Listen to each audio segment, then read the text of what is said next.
Okay, well, we're coming to the end of the day. It's been such a wonderful afternoon. And what a perfect way to cap off our program with a conversation that is going to end with hip hop. We're welcoming back artist Dr. Fahamu Peku for the talk, hip hop artist Joy Gilliam, and professor of African American literature and Black public culture, Dr. Scott Heath, for a conversation that's going to explore the connection between Southern hip hop music, art, and culture. So I'd like for you to consider this your crash course and the perfect warm-up before the concert later on this evening at the Momentary with Big Boy and Run the Jewels. Dr. Fahamu Peku is an interdisciplinary artist and scholar whose work combines observations on hip-hop, fine art, and popular culture to address concerns around contemporary representations of Black men. Dr. Scott Heath specializes in African American literature and Black public culture, including sound studies and screen studies. He is the author of Head Theory, What Happens to Hip Hop. And Joy, who's become synonymous with the burgeoning Atlanta scene in the early 90s, became the Dungeon family's leading lady, collaborating with artists including Big Boy, CeeLo Green, and Killer Mike. A prolific performer and collaborator, Joy was featured in the documentary, The Art of Organized Noise, and lent her voice to Run the Jewels' third opus, Run the Jewels 3, and so much more. We could be here all afternoon. So would you please join me in welcoming our speakers for this final conversation?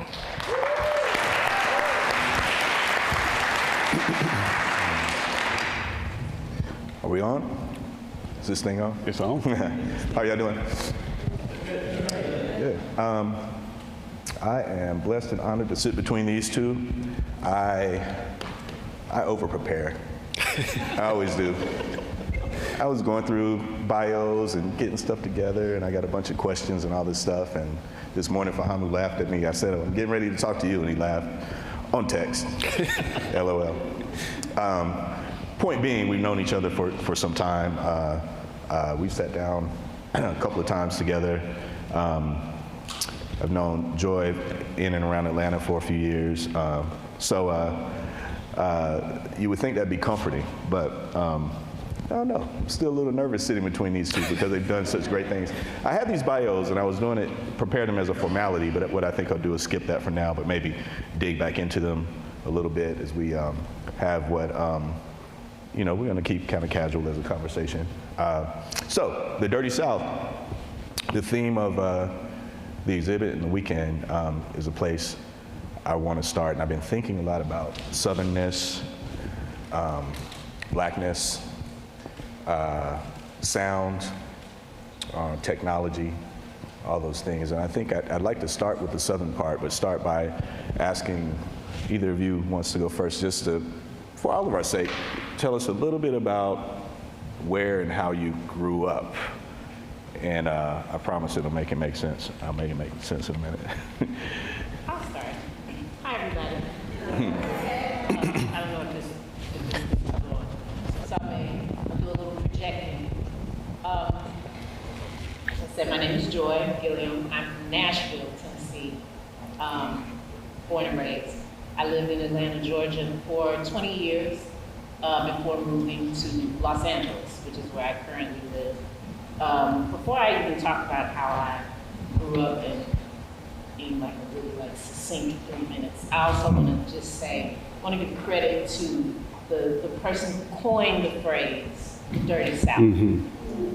It's important. His name is Cool Breeze. Cool Breeze. He's a member of the Dungeon family. Mm-hmm. And on Goody Mob's song, Dirty South, which was out on their first album, Soul Food, is when that term sort of exploded onto the scene and became synonymous for, all things magnificent and all things dreadful about the South.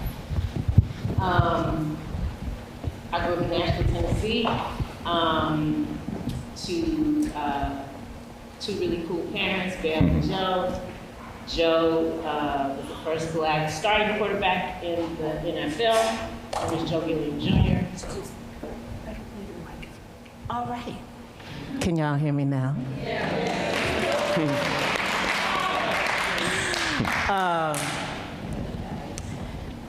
My mother did social work and was a pioneer in aiding people with recognizing the need to not criminalize folks who suffer from mental health issues and the importance of getting them help if they do, in fact, come into contact with law enforcement. I also grew up with lots of music in the house. I was a dancer from when I was 3 all the way up until I was, I don't know, maybe a senior in high school or something like that. And also theater work and so culturally, even though it was Nashville, Tennessee, which is known for country music and gospel music pretty exclusively, I had a pretty culturally rich upbringing because my mom made sure of that. And I spent a lot of time by myself. I was the only child until I was 16. So, and I got in trouble a lot because I was always doing stuff. So I spent a lot of time in my room. And while I was in there, I honed a craft and a love for writing and creative imagination. So I started writing poetry and stories when I was probably about 7, and continued, you know, all throughout life, and have pretty much been a person who's lived. I consider myself sort of like kind of on the fringe of something. I feel like I'm always sort of on the outside, but able to observe very well on what's happening and what's going on. And so I've kind of become pretty comfortable, you know, with the against the grain, sort of a peaceful against the grain type of individual, but a staunch believer in creativity and audacity. So are we, is mine working? Was yours just had it short? No, I think I'm okay. All right. Yeah. So yeah, just really briefly, myself, I was born in Brooklyn, but ultimately ended up relocating to a small town called Hartsville in South Carolina when I was about 5 years old after losing both of my parents. And so I grew up in this small town without having really any access to art in a formal kind of way, but I always loved to draw. In fact, from an early age, I knew I wanted to be an artist after watching like JJ on Good Times, you know, and that was my actual dream, was to grow up and be like JJ.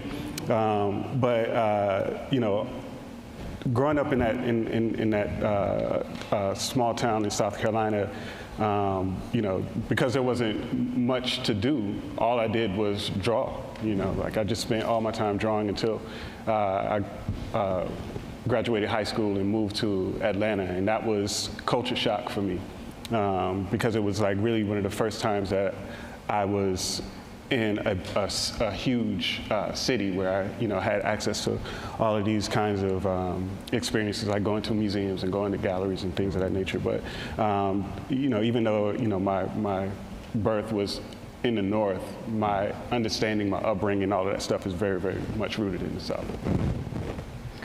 See, those seem related to me, those experiences, you know. It's my birthday.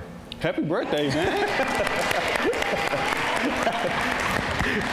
So I'm feeling reflective, right? Feeling a little reflective, and I've been thinking about Southernness and like where we come from, especially when those places are smaller places or places where even the type of music you end up making doesn't seem to be happening as prevalently around you, and the type of art that you end up making, drawing, doesn't seem to be that accessible around you, and yet it happens. And I come from a place called Kinston, North Carolina. It's a city, but not a very large city. And we have a few claims to fame. One of our claims to fame is that's the home of Maceo Parker and the Parker brothers, who crafted a lot of what you consider the James Brown sound. James Brown himself comes from a very small place, you know.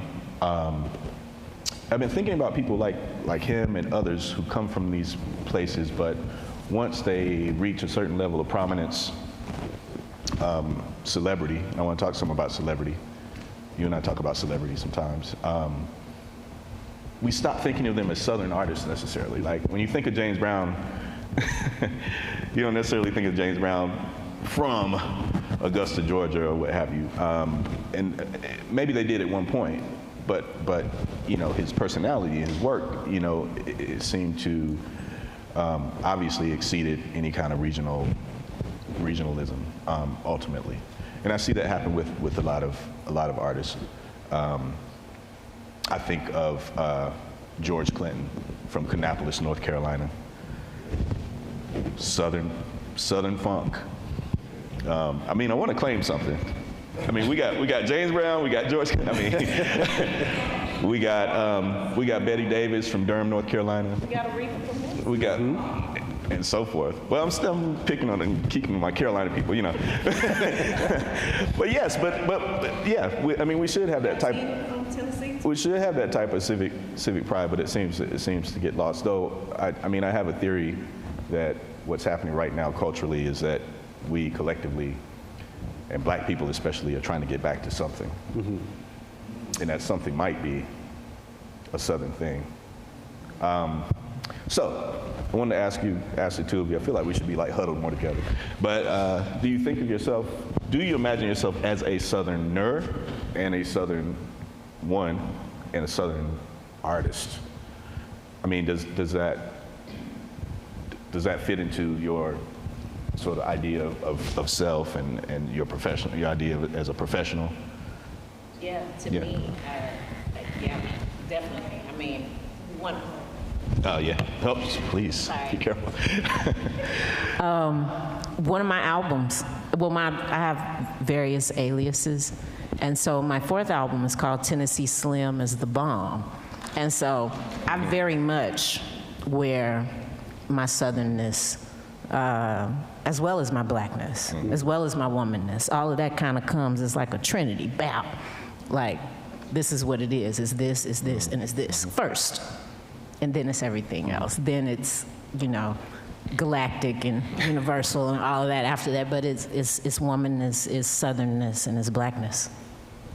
Yeah, I would say similarly, so much of how I move in the world and how I see the world and even how my practice has been shaped was informed by being, you know, in the South, and especially thinking back, and you know, Joy, you'll know about this, like spaces like Yin Yang Cafe, right, like in Atlanta, which was essentially our juke joint, Yes. you know, and one of the first times I ever saw you was performing on that stage, but so much of my artistic self was shaped by the performers and the energy and the vibration in that little hole in the wall, you know what I mean? But, you know, even with the campaign that I did, the Fahama Paku is the shit, you know, a campaign that I did that kind of put me on the map. Like, I don't think that would have had the same impact if I had tried to do that in New York, right? You know, but the fact that I was in Atlanta doing something like this, it made it stand out in a way that I think drew more attention to it. I want to hear about that time. Okay, so when I hear the phrasing, Cool Breeze's original phrasing, the Dirty South, it takes me, I mean, I hear it used more broadly today. Right. But for me, it takes me to a particular time and a particular place. And, you know, we're roughly the same age. You guys were like there in that 90s pocket, Atlanta thing. And I don't know, I mean, maybe it was just an Atlanta thing. I mean, what was it like on the ground?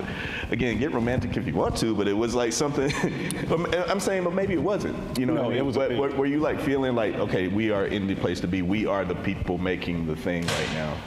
That's how I think of our generation. Like we made the thing. Even if you didn't have a big stage yet, I think as a black creative person in the mid '90s, like you were making culture. Like you were the terminology that comes out of that time, the style that comes out of that time, and all of that. And this is what I mean about trying to get back to something a little bit. You know, I see a generation now looking back to the 90s for things and looking back to what I call the black 90s for things. But I mean, were you aware of being in a moment, or were you just living and being? Maybe a combo.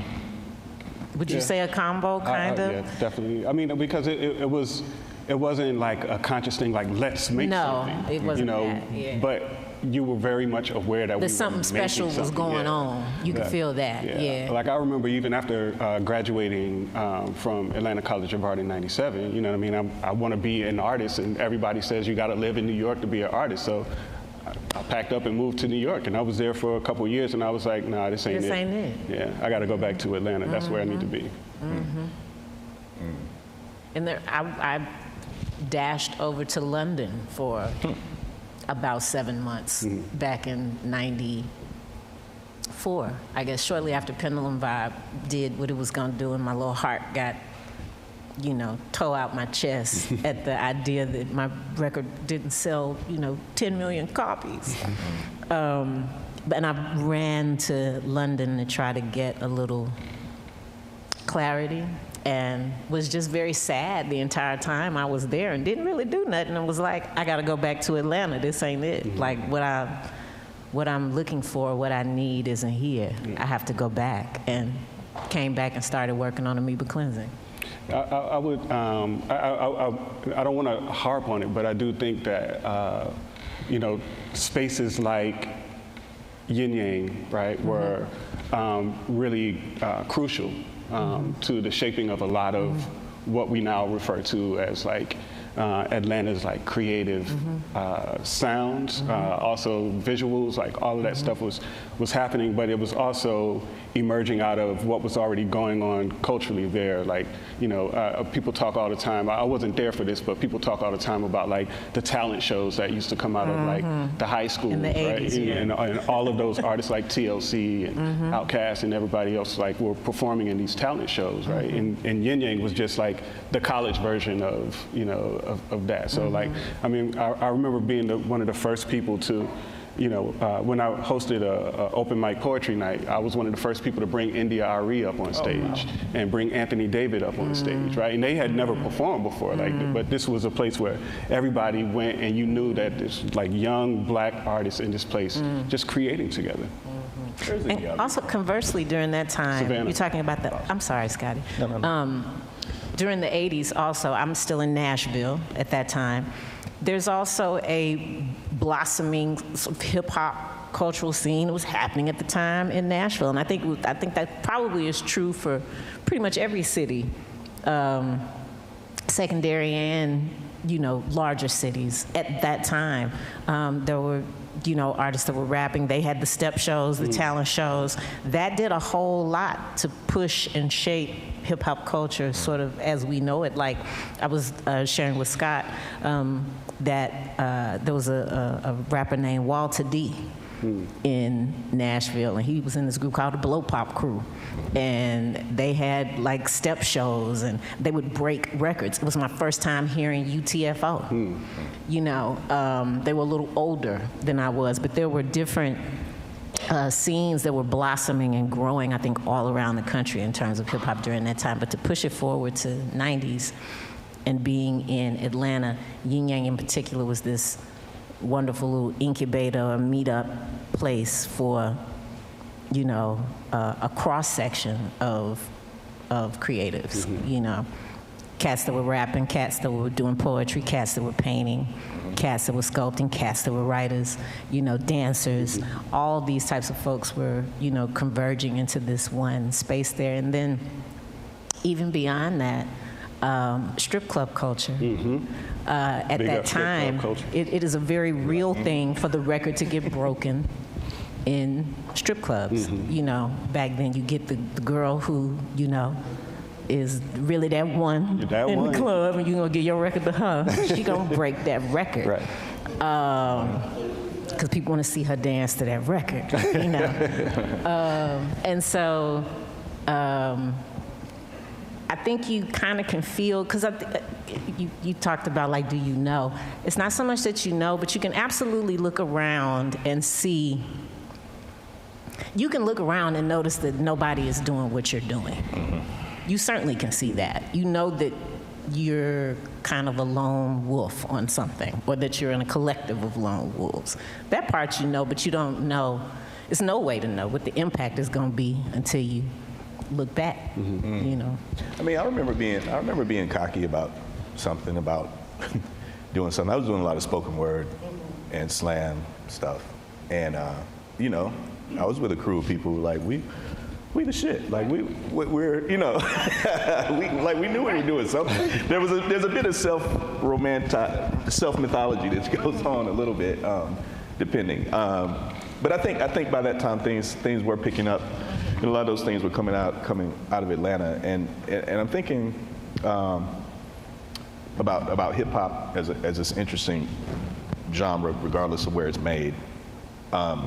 Interesting because it always lets you know where it's made.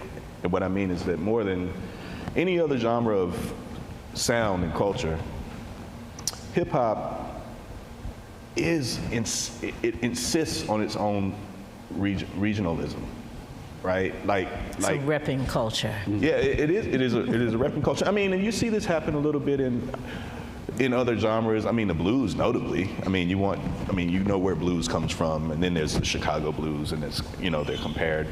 I think country music does it a little bit. You know, they care about where an artist comes from, and that's why I started by asking where you're from too, because I wonder if it's how we even define place. Is it about where you are born, or where you are most productive? Anyway. When your crew, the Dungeon Family Collective, began to become known more broadly, I mean, I'm in North Carolina, I heard it, and I mean, y'all sounded like us. I mean, there's something important about that. I mean, I had maybe never been to Atlanta, maybe been to Atlanta once, I don't know. But I knew the sound, and it sounded familiar, and that was inspiring, you know, just to hear yourself in that way. And I imagine, I mean, I'm talking about the music, I'm talking about what people look like, the accents, you know, that sort of made it okay to not, I don't know, someone who was an aspiring MC didn't have to emulate a New York accent in order to do that. It said that, you know. So very adamantly South, very adamantly Atlantan, you know, is what was happening with that sound. And we began to start talking about Southern hip hop and what that is, and thinking of that as a particular thing. So then it becomes more popular, and it starts to change. And I think an industry that's attracted to it instinctively wants to categorize it in a certain way and say what that sound is. So for a certain amount of time, Southern hip hop sounded like this. Then a little later, you started hearing crunk things, and that's Southern rap, Southern hip hop. And then fast forward a couple of times, a couple of renditions, and you get to trap. And it's like, this is Southern hip hop. And I'm working towards something here, which is that as these classifications become more industrial, other Southernnesses start to get left out. For instance,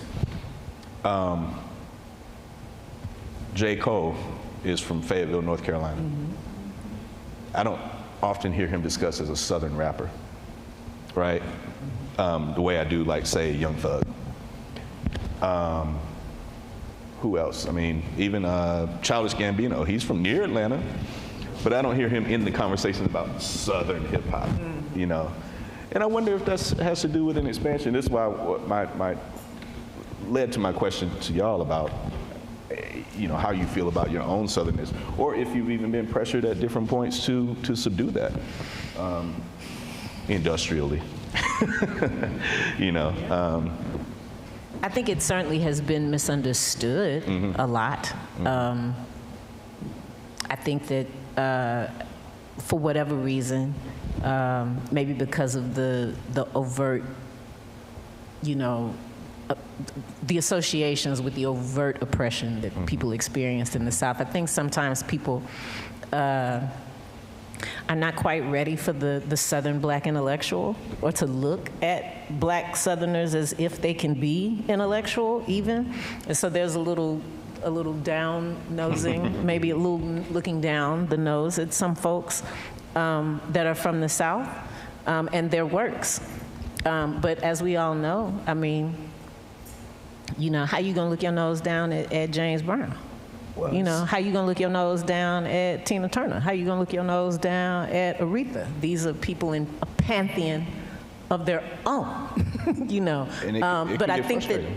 that at times there can be maybe a little I think I've experienced people being sort of fascinated about the Southernness, but also maybe withholding the respect. And then maybe the respect coming a little bit later. And I'm realizing that a lot of that, the common thread between a lot of those things is that people have a little bit of difficulty recognizing the South as, you know, brilliant. That's one of the reasons why I always give so much credit to like Dungeon Family for taking such pride in their Southernness, right? Like despite what was going on around them. Like even, you know, thinking about like when Dre was at the Source Awards and he was like, the South got something to say, you know? Because In that hostile, it's hard to understand how hostile that room Yeah, was yeah. when he said you that. could hear it. Were you there that You night? could hear it in his voice. I was you know? not there, but I remember We were all there, though. Huh? blood, but I was there. You know, my boys were there, so I was, you know, I felt that. The room was very, very hostile. What kind of flowers do you like? I like stargazers. Stargazer, of course. And I like, I also like succulents. Yeah, I'm a cactus guy. And I also like, you know, just a good old-fashioned rose. Okay, let's give you some succulents. Okay. I heard you self-deprecate a minute ago about your original record sales.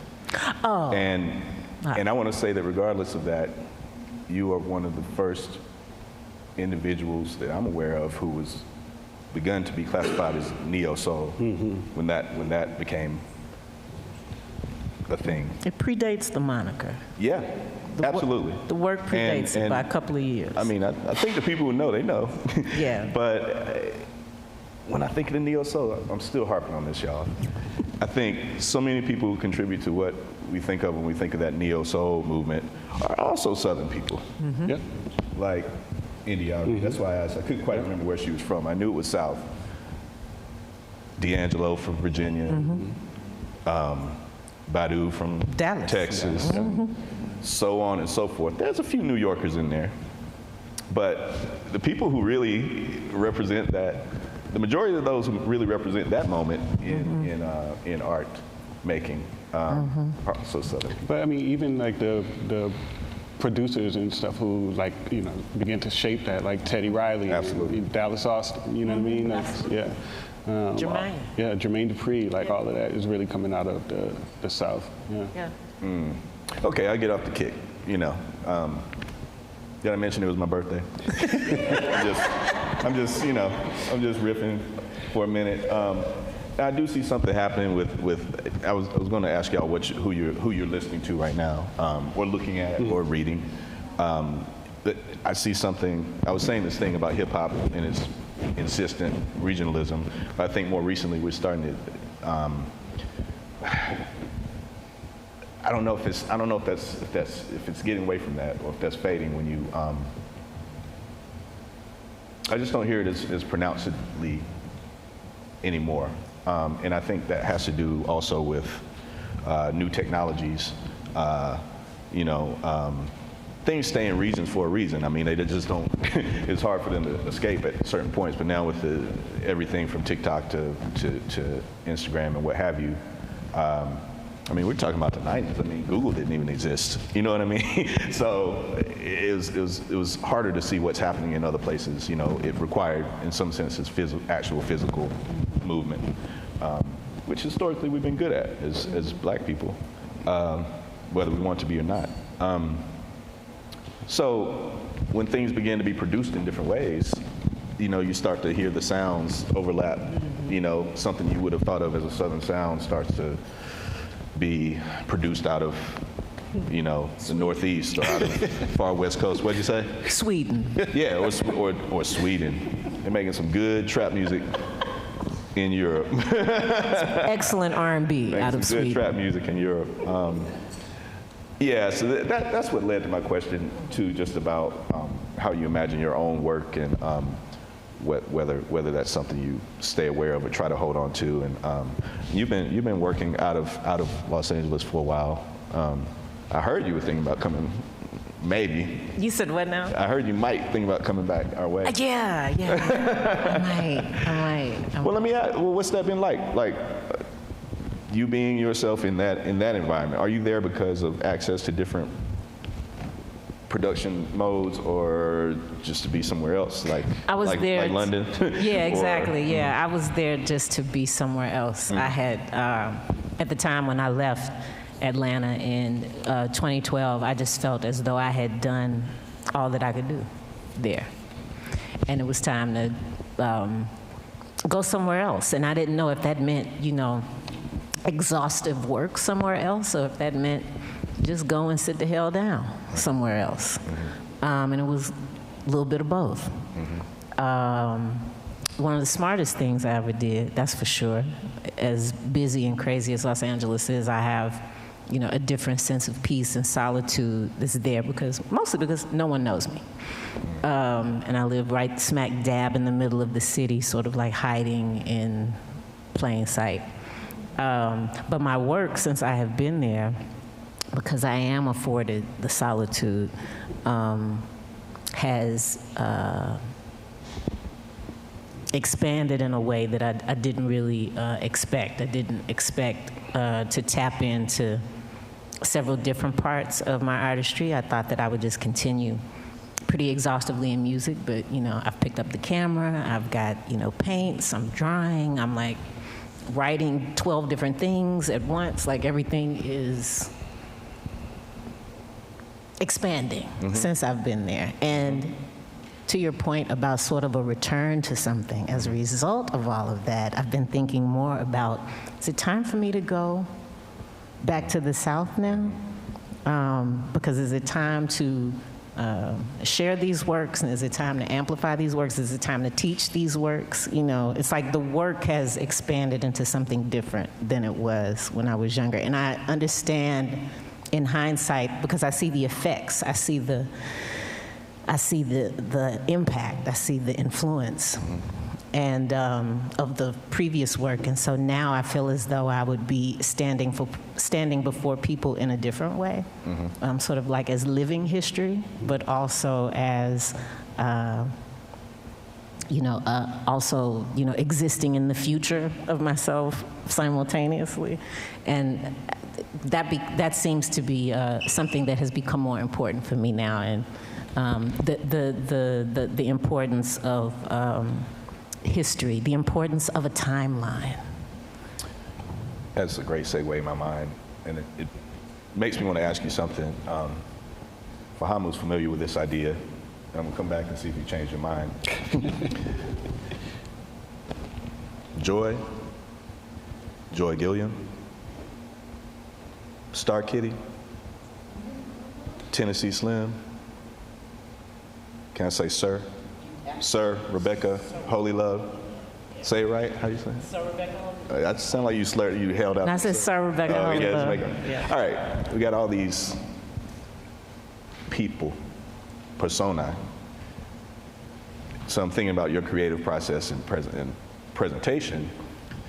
How can I ask this? 3 different ways. Are we talking about, okay, are they you?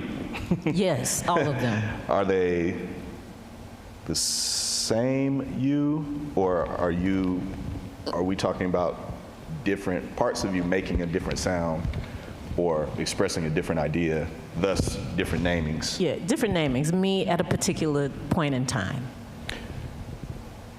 Are they all individual namings, or are we seeing a trajectory, The same person, the same In continuum. persona in continuous. Okay. Yeah. In continuum. That's really what Should we it is. expect another naming? Maybe. Yeah. I mean, I know maybe you're so. working on some things. I am.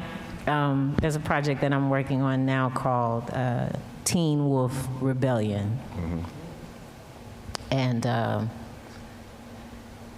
yeah, just sort of speaking to where things are now. And out of Teen Wolf Rebellion, there are a few names that have been coming to me. But Is there anything that Rebecca would do that Star Kitty wouldn't do or say? so Rebecca is far more reflective than Star Kitty. She's wiser. She's older. She's made peace with things that Star Kitty didn't make peace with. Star Kitty is sort of a particular kind of hellion. Whereas Sir Rebecca Holylove is more, she's closer to, more aware of her, godness, more so. She's a different kind of light bearer, if you will, yeah. Her understanding of things is keener than Star Kitty's. But, I think of the namings and renamings as to some degree a function of our being a part of a hip hop generation or hip hop generations. You see a lot of that, obviously, and there are artists who do something similar to what you've done, maybe for different reasons. I mean, but we see it happen. I have some theories about it. I'm asking this. I say Fahamu's familiar with the question because if you're familiar with his work, you've seen a lot of figurative work that features a body that looks a lot like his. And what I've asked you in the past is whether that is you, Right. or you're painting someone who looks like you, right? Well, yeah, and I've also asked similar, is that the same individual over time, or are we looking at different individuals and y'all just having a favor? It's interesting because it kind of lends itself to something that we were talking about earlier in terms of masking traditions and African traditional and ritual practices. And in many ways, like, the character that I'm performing are just a variety of masks, right? But also with the understanding that masking is not about covering something up as much as it is about revealing something that you might not normally see, right? And so in doing that, having these different iterations of myself or my body, it's about revealing things that are not necessarily apparent to the eye from a first look, right? It's about forcing you it's really kind of like this idea, this distinction I make between being invisible and being invisible, right? Like invisible, you can't see. Invisible is a refusal to see, right? In performing as these characters, I'm relieving myself from this sort of invisibility. Now you are forced to look at me. Now you're forced to confront what's there in front of you. I got to watch your time. I don't know how strict it's going to be. I have so many things I want to know. I also want to give y'all a chance to ask a couple of things. So let me try to squeeze something I think is important. And this is also about creative process to a degree and about where and when we're creating. Okay, I almost did some bios, read the bios. And I just pulled them, or gave the ones that y'all presented, to this event. And I was going through Joy's, right? And it's talking about your work and talking about, things you've done. And there's this line in here that says, flaunting the same fire, ferocity, and focus that made her a legend in the first place. You ready? 2018 remains ripe and ready for Joy's return. Whenever you wrote that, or whoever wrote that. Right when Sir Rebecca Holylove was about to come out. It's also when COVID-19 was about to come out. And I'm thinking about this, right? Like trajectories that we were on as individuals and as artists and as thinking people, and how those have been interrupted you know, in recent years by, you know, what I think of as at least 5 global crises. You know, a public health, you know,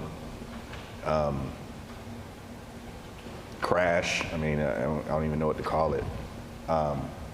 Connected to that, like an economic spiral, a political firestorm. Speaking of firestorm, I mean, we're in the midst of a climate catastrophe. Sometimes we're not even aware of it. And then, of course, the social upheaval, some people define as a racial reckoning. You know, it is in part.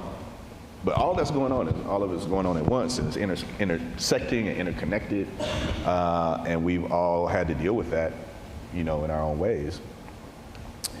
There are people who make art and make ideas who have, I'm thinking especially about the lockdown periods when we were really to ourselves, and there are people who make art who seem to have thrived. Like, you know, we're locked down, I might as well write 3 books, you know, or whatever.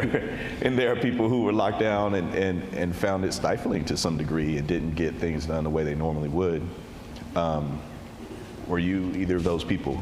I mean, how has the past couple of years of this, the world turning on its ear, affected the way that you produce work or the type of work that you're making? This makes me think of an experience I had. Kevin and I were talking about this earlier. A residency that we both participated in South Africa, and the director of this program. On the first day when you arrive, his name was Malcolm Christian. On the first day that you arrive, you know, he gave a brief orientation, and then he informed everybody that for the next 24 hours, we're going to be in complete silence. Right? I don't want you to work. I don't want you to think of anything. I don't want you to try to create anything. You don't talk to anybody. Don't say anything for the next 24 hours. And he gave this whole like explanation of this exercise as this sort of inhale, right? Before you begin to produce. Like you take this moment of pause and reflection and you just sit still, just be in stillness. And that was a really profound exercise. It was the first time that I ever was forced to be quiet, one. But 2, I'd never really thought about the necessity of a creative process to have a moment of pause, right? Like, you know, like if you're constantly producing, you're gonna burn yourself out, right? And so you have to like incorporate into your practice this moment of like stillness so that you give things time to settle and then you can, you know, pick up. And so for me, the whole quarantine and shutdown thing, like it reminded me of that. It was this moment of reflection and pause if you took advantage of it, right? If you use that time to panic and freak out, then you know, it was a wasted opportunity. But for me, it was, you know, really a space to just kind of sit still, take a break from all the different things that you're trying to keep, all the balls you're trying to keep in the air every day, and really go inside.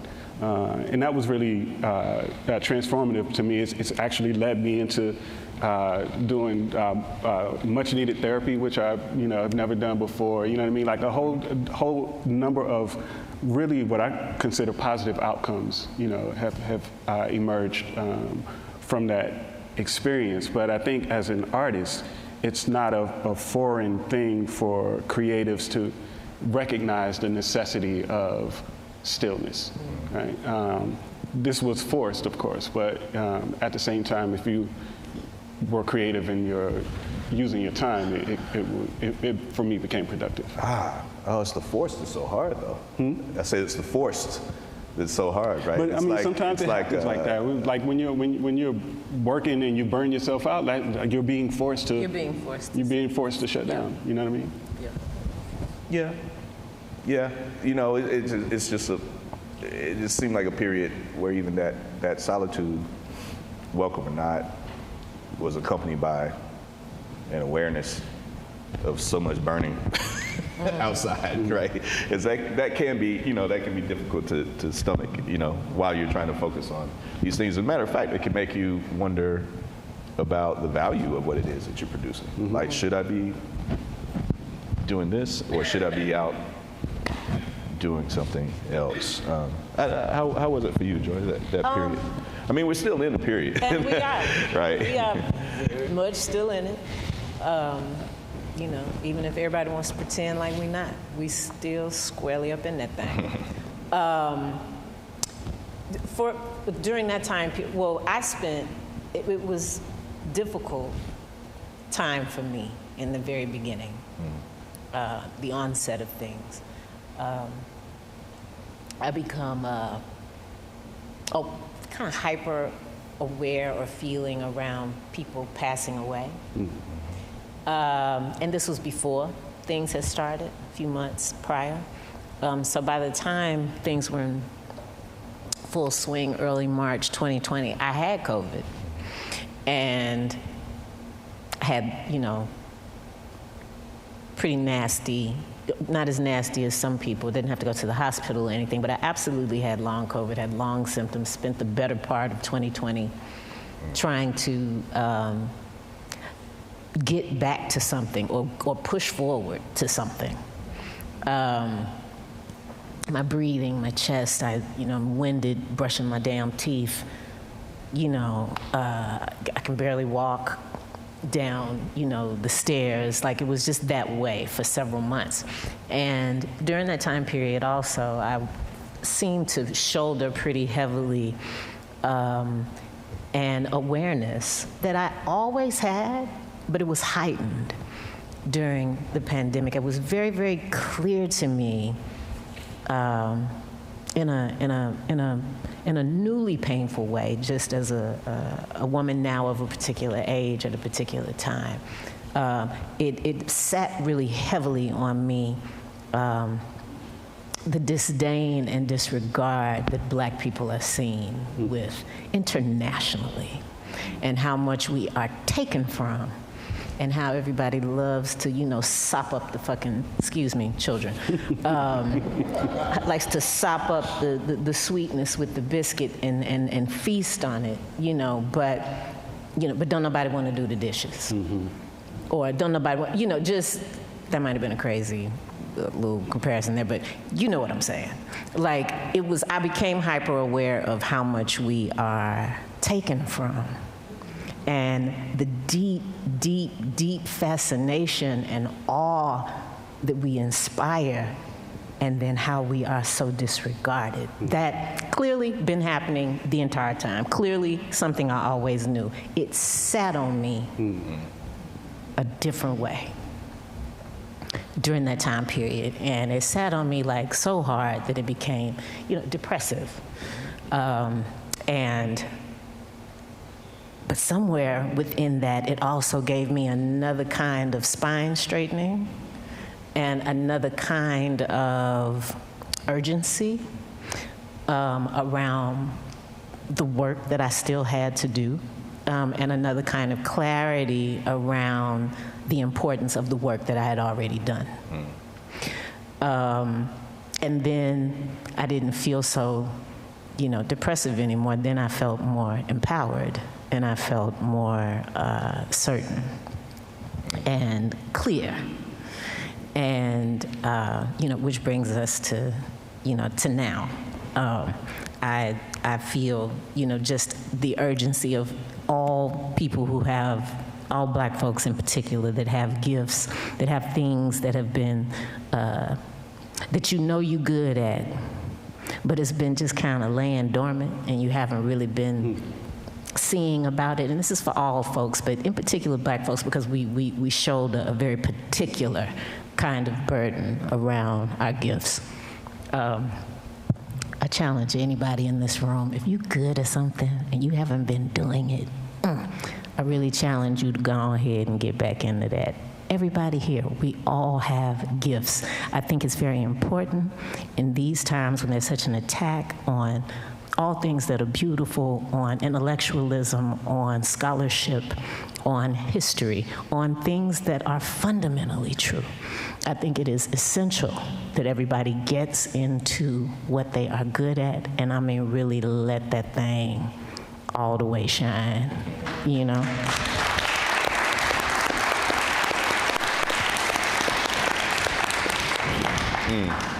Thank you for sharing that, and you anticipated me, because I think when all these crises are going on, black people get it the worst. The South gets it the worst a lot of times in the United States. Women get it the worst. Queer people get it the worst. Poor people get it the worst, you know. And a lot of those categorizations of people overlap, you know, so it's even worse when they do, right? I was thinking about, you know, how we imagine an artist working. You know, and the romantic notion is that artists kind of, you know, zone into themselves and, you know, letting their imagination run wild and all those things. And I sometimes contrast that with reading about James Baldwin, whose work has become really popular lately in the past few years, as has Octavia Butler's work. It's become really popular. We can talk about why that's the case. But they would say that James Baldwin, he loved to party and, you know, drink and smoke and all those things. And he would drink and smoke and party with his friends all night. And then as the party's starting to wind down, they're like, "Where's Jimmy?" You know, and he's already back in his room because he can still hear the party, but he's getting work done. Mm-hmm. He's getting work done. Almost in such a way that you'd imagine he needed that, like that energy. Some people are social artists. You know, like you need to be interacting. You need to be out there. And some, I suppose, are a little more, I don't want to say introverted necessarily, but, you know, a little quieter in their process. So I'm thinking about, you know, obviously along with the virus, there has been a lot of life loss, you know, in these past couple of years. And we've seen clearly an uptick in killing of black people by the state, you know, or at least an uptick in our awareness of the killing of black people by the state. We've seen all these policies still coming about, I mean, yesterday and tomorrow, you know, a lot of which I think have so much to say about our bodies. I think about those people trying to enforce policy and how interested they are in our bodies, like where they always have been, right? I mean, obviously, slavery, mass incarceration, but also just think about how the state regulates, like what we're allowed to eat or drink or wear, or what we wear, or where, or where you can walk, or who you can sleep with, who you can marry, when, where, and if you can give birth or not. You know, obviously more recently, all this body stuff. Whether you need to stand up or sit down when a certain song's being played. I mean, really trying to regulate our actual physical selves. Ultimately, you know, to kill them, it seems. I don't know. I mean, with these upticks in the protests around it, I was feeling some of what you were feeling. Losses of life in my family, people dying from disease, but also, you know, a real new anxiety about how easy it is to walk outside one day and not come home. You know, depending on who you encounter, you know, what you're wearing, right?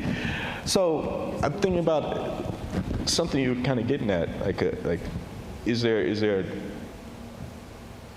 what if any is the artist's responsibility in these times?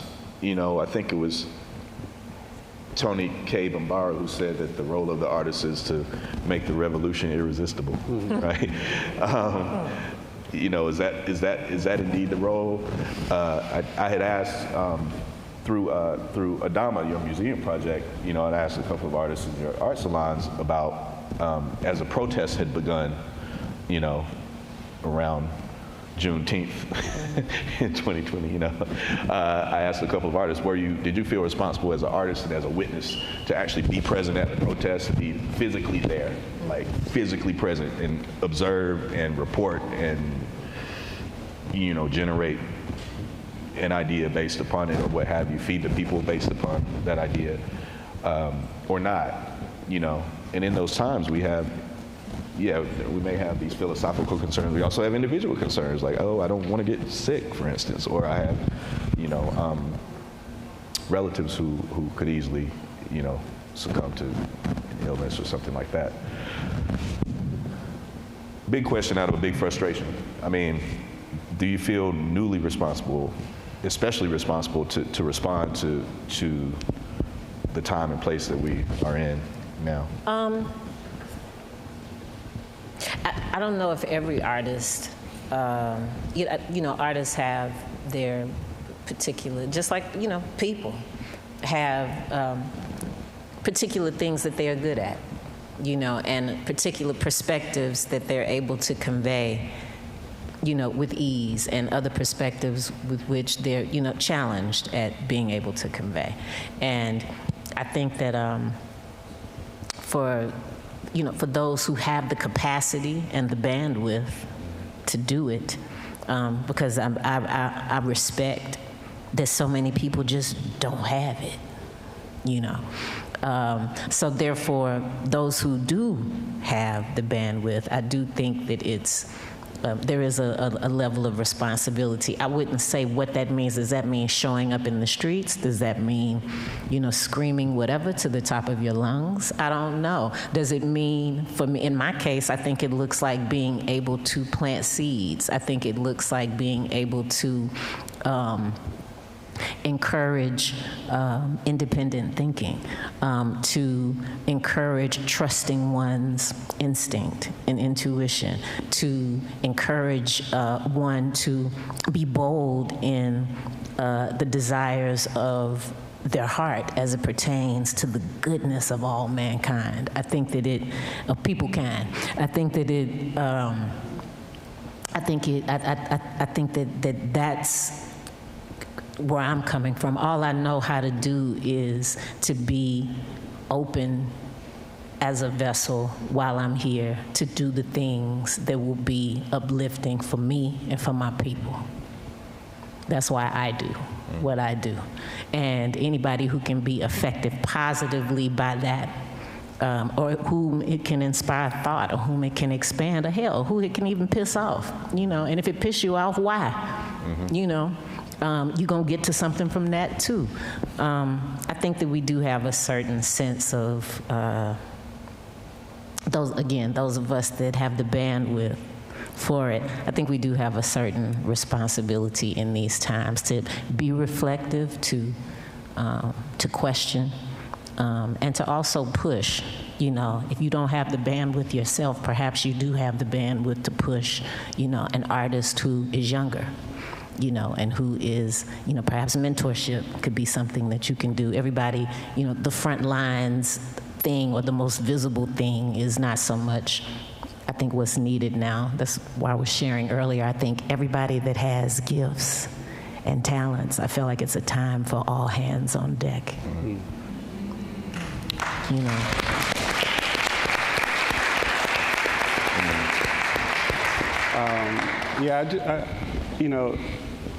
I think a part of what has come out of all of this for me is an awareness that my very presence is a disturbance, right?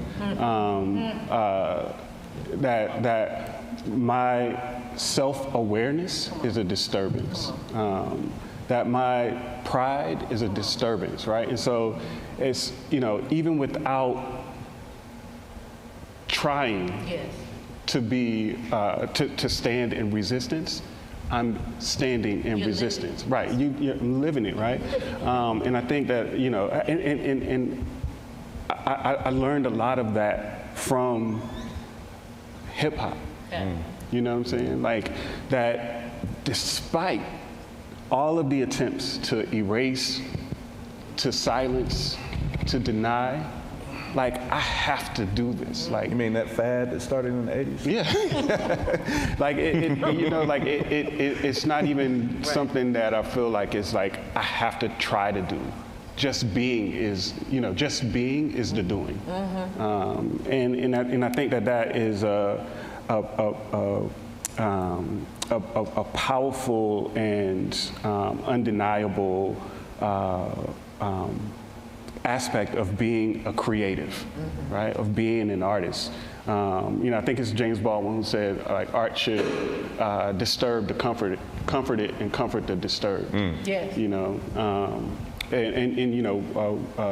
Just thinking again back to something we were talking about earlier around the notion of ritual in the production of black art. Like, our art has never been art for art's sake, you know what I mean? Like, it's always been about making a declaration, whether that declaration is, I'm here, you know, see me, or if that declaration was, God, I'm trying to connect to you, you know what I mean? It's like, it's a part of what we do, just in being here. My mantra has become, when I look in the mirror, is I'm still alive after all this time. Yeah. I mean, there's so much going on and we're still here, right? Well, for now, because I have to watch the time. And thank y'all for letting me sit with you. And thank y'all for sitting with us. I have to ask permission to take a couple of questions. One question. Okay, 2 questions.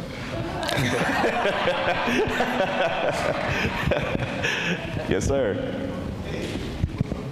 Thank you for one of the things that come out that I've been thinking about for a long time that I've been thinking about for a long time as a gallerist and as an artist, and just looking at the national art scene. And not so much as hip-hop, because it's easy to see regionalism in hip-hop because they talk about it a lot. Southern this, Southern hip-hop, this, that, and the other, New York hip-hop. But visual arts, you know, this exhibition is called The Dirty South, and it focuses on Southern artists. Have you found that visual arts, regionalism in visual arts, been a deterrent in your career, Fahamu, and in the careers of artists from different places outside of the Northeast, outside of the New York City art scene, when you, because the concentration of galleries, the concentration of everything is in the Northeast. If you're not in the Northeast, has your career been harder? Has it retarded your career not to have been in that area as an artist? I want to say, I think I'm fortunate in that it hasn't been a deterrent for me, but I can see how it has played as a deterrent for some people in their career. It kind of goes back to what Joy was saying about, you know, the way certain people kind of look down their nose at, you know, Southern, anything that's Southern. Even if a person speaks with a Southern accent, you know, people kind of diminish what they have to say to some degree, right? But it's not just Southern California. Any place else outside of the Northeast, I don't think has been taken as seriously, and I think this exhibition goes to show. Oh, most certainly, yeah. That, you know, that art is global and not regional. And I'm just wondering, had you felt it personally? I haven't really had that kind of experience, because I think there's, you know, like, as much as my work is and my experience is rooted in Southern culture and Southern experiences, like, I don't know that my work necessarily reads as Southern, right? Like, but I wouldn't be doing what I'm doing if it wasn't for, like, I was going to say this earlier, like, one of the main impetus for my work and my ideas in my work comes from Goodie Mob's first album, Soul Food. You know, I'll never forget the moment I first popped that CD into my stereo in my college dorm room, and it completely transformed me. Like, you know, before that time, you couldn't tell me, you couldn't make me listen to anything Southern. Like, if it wasn't Wu-Tang or Brand Nubian or something like, I didn't want to hear it, right? And until that album came out, and it gave me a perspective, and there was an authenticity to what they were saying. Like, there was no shame in who they were, right? And the ideas that they espoused, all of that stuff really began to shape the way that I ultimately defined my own aesthetic. I just want to add this, and then, so, as I walked through that exhibition, I couldn't really, except for very few reasons, read any of that art as being particularly Southern. Right. It was just good art. Yeah. And so, you know, I think people have this bias, but it doesn't have anything to do with the art itself. You know, because I couldn't read Southern art. I mean, I didn't know a lot great deal of them. And I've met him in different places. I didn't know. Yeah. So, especially Terry Atkins, he's been down a lot. Right. You know, Brooklyn's a lot. So, you know, Brooklyn's. But, no, seriously. So, I just wanted, because I've seen that happen. I've seen it said. Mm-hmm. Thank you. Thank you. So we have that one more. Hi. I have a couple questions. Well, it's a couple questions and one question. So I see hip hop as art and culture. I see it as a cultural art. And as a creative entrepreneur, I see it as intellectual property at the same time. So how do you think it's possible to protect culture? And then how do you protect your art to produce in a functional, authentic way? You know, I think that's the thing about culture, right? Like it doesn't exist in a vacuum. You know, like it has to go out into the world, and it has to be fed and shaped and influenced by other forms of culture, right? Like one of the things that always comes up for me, especially when I think about the term Dirty South and even this exhibition, there's a book called Of Water and the Spirit by Malidoma Somé. And in it he describes his grandfather, who's this like tribal leader and like spiritualist, who wears these garments that are like just absolutely filthy and dirty, like, you know, just accumulated dirt and filth from years and years, and he refuses to wash it, he refuses to wear it, to clean it or change it. But all of his power, all of his magic comes from the accumulation of all of this, like, dirt, you know what I mean? Like all of it, like everything, like the smell of it, the stench of it, it's raggedy, like it comes from contact with all of these different things, right? And culture is that same way. Like it's not clean, it's not pretty, like, but it doesn't have the magic until it goes out, until it touches other spaces, other forms, other influences, and then it comes back and finds itself and rediscovers its voice. Just like Joy changing her name 50 times, you know what I mean? Like all of that is from coming into contact with different kinds of things, whatever she's reading, whatever she's singing, eating, traveling to, like all of that stuff informs the culture. So it's not necessarily about, for me, it's not necessarily about protecting it as much as it is projecting it. Agreed. I go back and forth. And we do have to wrap up, but I did begin this in a protective stance. In a protective stance, particularly about things Southern and things Black, especially now. I mean, we're in this crazy place where they're, you know, killing Black people in the street, and at the same time, you know, celebrating Blackness in newly accessible ways. And we got our Black Girl Magic and Black Boy Joy and Black excellence and all these things, you know, and it's nice to see that, but yeah, I remain a little bit wary of the pros and cons of that level of exposure as our private things become more and more public. Mm-hmm. At the same time, you know, questioning, being able to look at a piece of art and think about, identify it as Southern. I mean, perhaps the challenge in that, or maybe the difficulty in doing that, is that, you know, the South itself is becoming bigger and more dynamic and changing its name, and reinventing itself, and the Dirty South, you know, for me also is a reminder of what dirt is, right? I mean, I told you I like succulents. I need to get home and get some new dirt to put in this pot that I have. Like the dirt is, you know, it's actually a source. It is a source and is a place of nutrition, and I think. The South may be getting dirtier as we go, you know.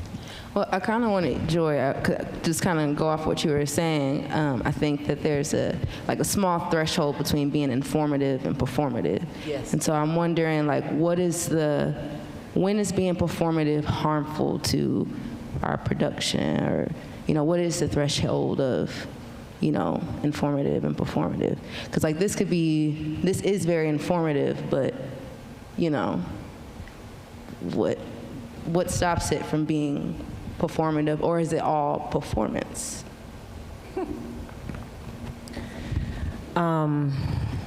Such such a good question. So good. In my mind, we're just people who, you know, have lived, you know, a particular life, and we have a particular expertise around the things that we're talking about because we've lived them, you know.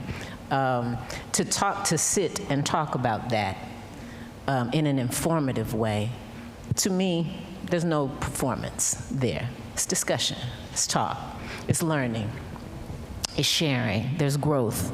There's room for, you know, expansion and growth there.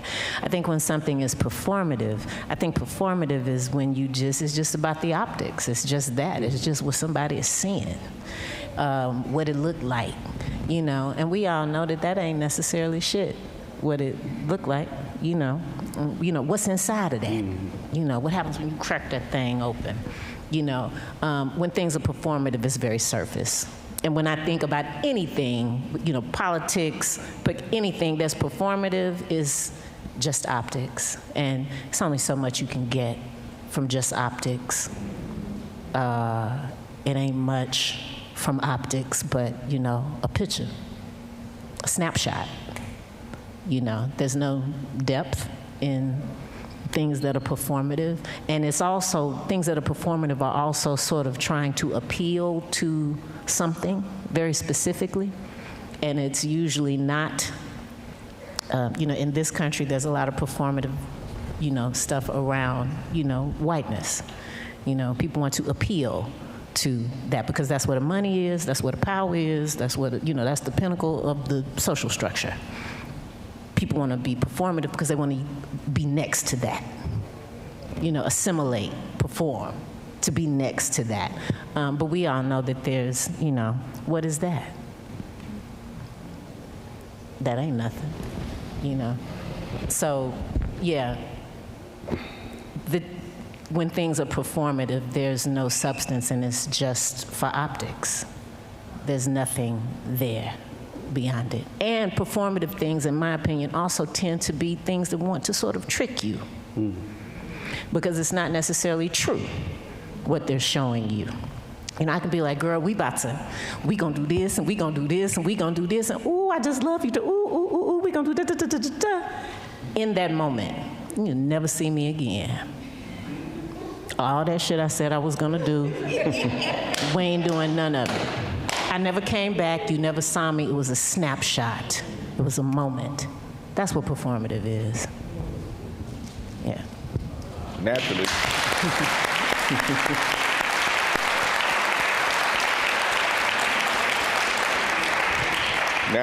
Naturally, we just got to the good part, and we have to, which is the part where y'all start asking questions and we respond to those.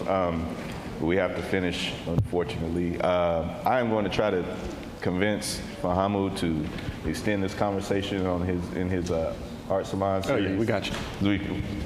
I want to hear more from you, actually. Thank y'all so much. They're forcing us to finish. Like we're just getting started. And you will see us again. And you will see us again. Thank you so much. Thank you.